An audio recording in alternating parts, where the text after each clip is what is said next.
আল্লাহ রাসূল সাল্লাল্লাহু আলাইহি সাল্লাম যখন দিন প্রচার প্রসার শুরু করে দিলেন, এই সময় বিভিন্ন ঘাত প্রঘাত, বিভিন্ন রকমের কষ্ট যাতনা আসা শুরু করলো। তখন আল্লাহ পাক সুবহানাহু তাআলা আল্লাহর রাসূলের জন্মের মাত্র ৭০ বছর আগের একটা ঘটনা আল্লাহ পাক কোরআনুল কারীমের মাধ্যমে আল্লাহ রাসূলকে জানাই দিলেন, ওগো রাসূল, শুধু আপনার উপরে এরকম জুলুম নির্যাতন হয় না, ইতিপূর্বে যত নবী রাসূল এসেছিল সকলের উপর এইরকম জুলুম নির্যাতন নিপীড়ন চলেছিল। সুতরাং আপনি এতে মন ভাঙ্গা হবেন না। আল্লাহ রাসূলকে সান্ত্বনা এবং আমাদেরকে সান্ত্বনা দেওয়ার জন্য আল্লাহ তাআলা একটি ঘটনা উল্লেখ করেছেন এই সূরার মধ্যে। আল্লাহ রাসূলের জন্মের ৭০ বছর পূর্বে ওই সময় মুলকে ইয়ামনের মধ্যে একজন জালিম বাদশা ছিল, তার নাম হলো ইউসুফ জু নওয়াজ। কি নাম বললাম? ইউসুফ জু নওয়াজ। ওর দরবারে একটা জাদুকর ছিল। এই জাদুকর এই জাদুর বিদ্যা দ্বারা ইউসুফ জু নওয়াজকে অনেক হেল্প করে।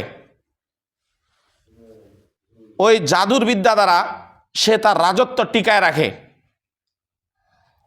দীর্ঘদিন থাকার পরে এই জাদুকর বৃদ্ধ হয়ে গেল। বাদশাকে বলল, বাদশা সাহেব, আপনি আমাকে একটা চৌকর্ণ ছেলে দেন, একটা মেধাবী ছেলে দেন। বাদশা সাহেব ওই দেশের মধ্যে একটা কুইজ প্রতিযোগিতা দিল। কুইজ প্রতিযোগিতার মধ্যে যেই ছেলেটা বেশি মেধাবী, বেশি ভেলিয়ান, ওই রকম একটি ছেলের সন্ধান পাইল। ওই ছেলেটিকে জাদুকরের কাছে দিল।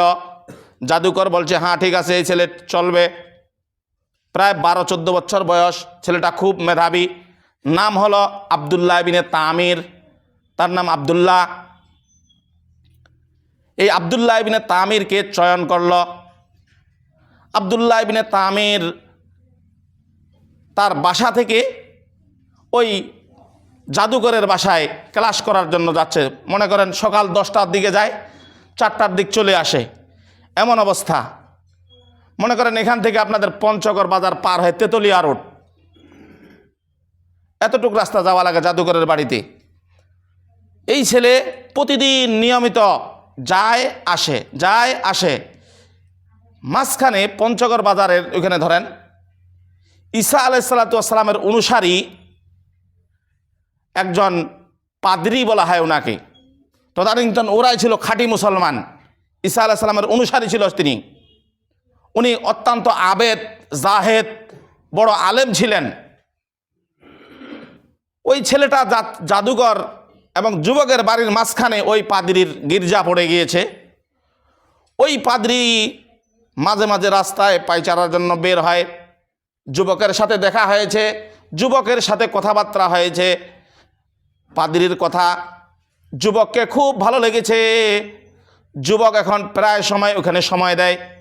একদিন 2 দিন এভাবে যাতায়াত করতে পর্যায়ে পাদ্রীর কথা, এটা তো মূলত উনি আল্লাহর দিয়েছেন, আল্লাহর কথা, এই জন্য তাকে ভালো লাগারই কথা। কি বলেন? যুবককে খুব ভালো লেগেছে। যুবক পাদ্রীর কথা আকৃষ্ট হয়েছে। পাদ্রী তখন যুবককে মুসলমান হওয়ার জন্য দাওয়াত দিলেন। যুবক দাওয়াত গ্রহণ করলেন চুপি চুপি। তারপরেও জাদুঘরের কাছে যাওয়ার সময় কিছুক্ষণ এইখানে পাদ্রীর এখানে, এই রাহেবের এখানে কিছুক্ষণ সময় দেয়, আসার সময় কিছুক্ষণ সময় দেয়। এরকম করতে করতে যখন পাদ্রীর এখানে যাইতে একটু দেরি হয়, ওই রাহেব পাদ্রী উনি তখন এনাকে মারধর করে। বাসায় আসার সময় যখন ওখানে বসে, বাসায় আসতে দেরি হয়, বাড়িতেও বকাবাধ্য করে।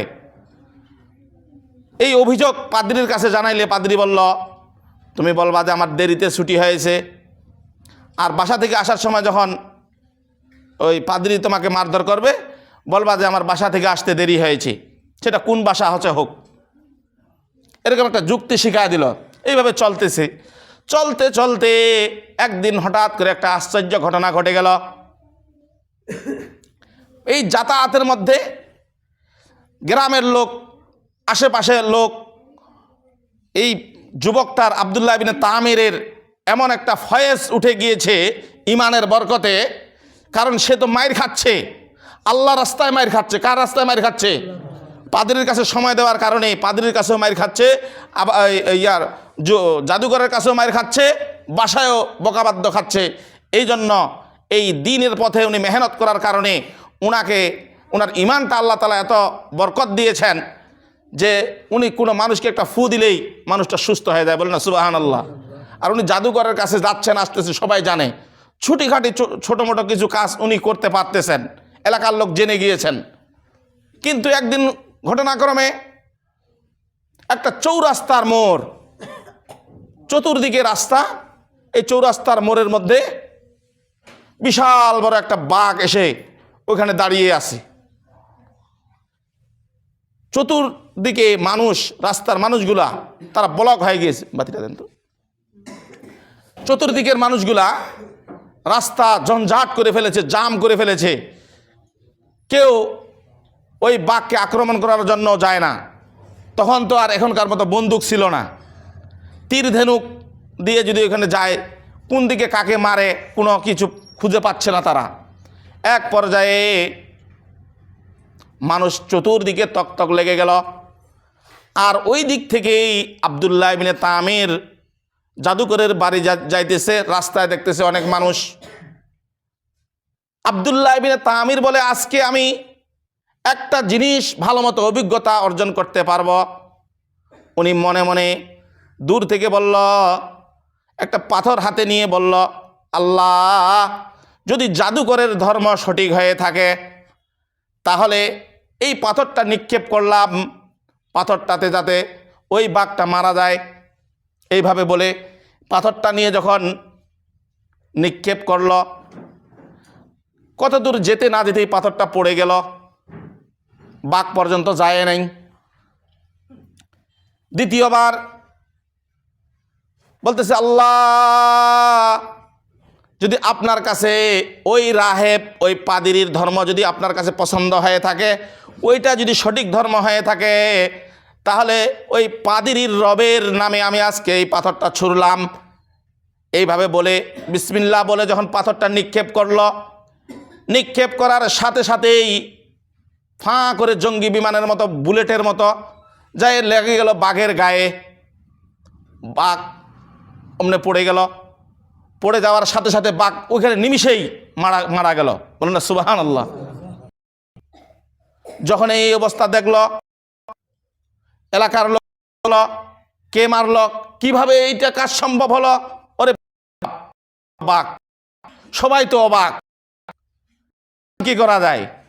মারল, বলছে ও জাদু, ওই ছেলেটা, যেটা ছেলে, এদিকে এরা বাঘের লাশ কি করবে না করবে এগুলা নিয়ে ব্যস্ত। ছেলে তো আগে থেকে মাইর খাচ্ছে পাদ্রীর এখানে, ওই জাদুঘরের এখানে যেতে দেরি হইলে ও পার হয়ে চলে গেছে। এদিকে লোকে না কানে কানে উঠেছে, ওই যে ছেলেটা কাছে যায়, একবার কুইজ প্রতিযোগিতা প্রথম হয়েছে, মোটামুটি একটু ট্রিটমেন্টও করে, এখন তো হুজুরে বাঘ মারে ফেলে। এটা বাঘ মুখে কি আসে গেল? এ তো হুজুর। সবার কানে কানে এই কথা আসলো। ছেলেটা একবার ভাইরাল হয়ে গেল গোটা ওয়ার্ল্ডের মধ্যে।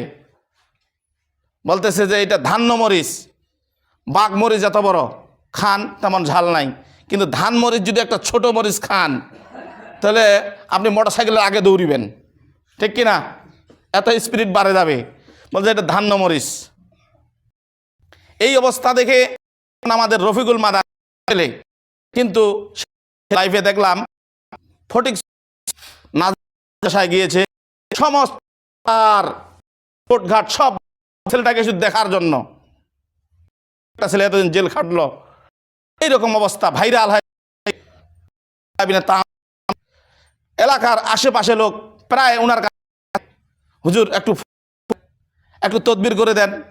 তো অনেক বড় বড় রুগীকে উনি, যেগুলো ডেঞ্জার্স, ভারী রোগ, কঠিন জটিল রোগ, ওদেরকে আব্দুল্লাহ ইবনে তামির ট্রিটমেন্ট দেন।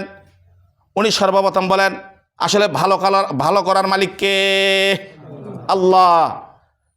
ওই আল্লাহর উপর সর্বপ্রথম আপনি ঈমান আনবেন, ওই আল্লাহর উপর ঈমান আনতে হবে। তারপরে আব্দুল্লাহ ইবনে তামির আল্লাহর কাছে দোয়া করবেন।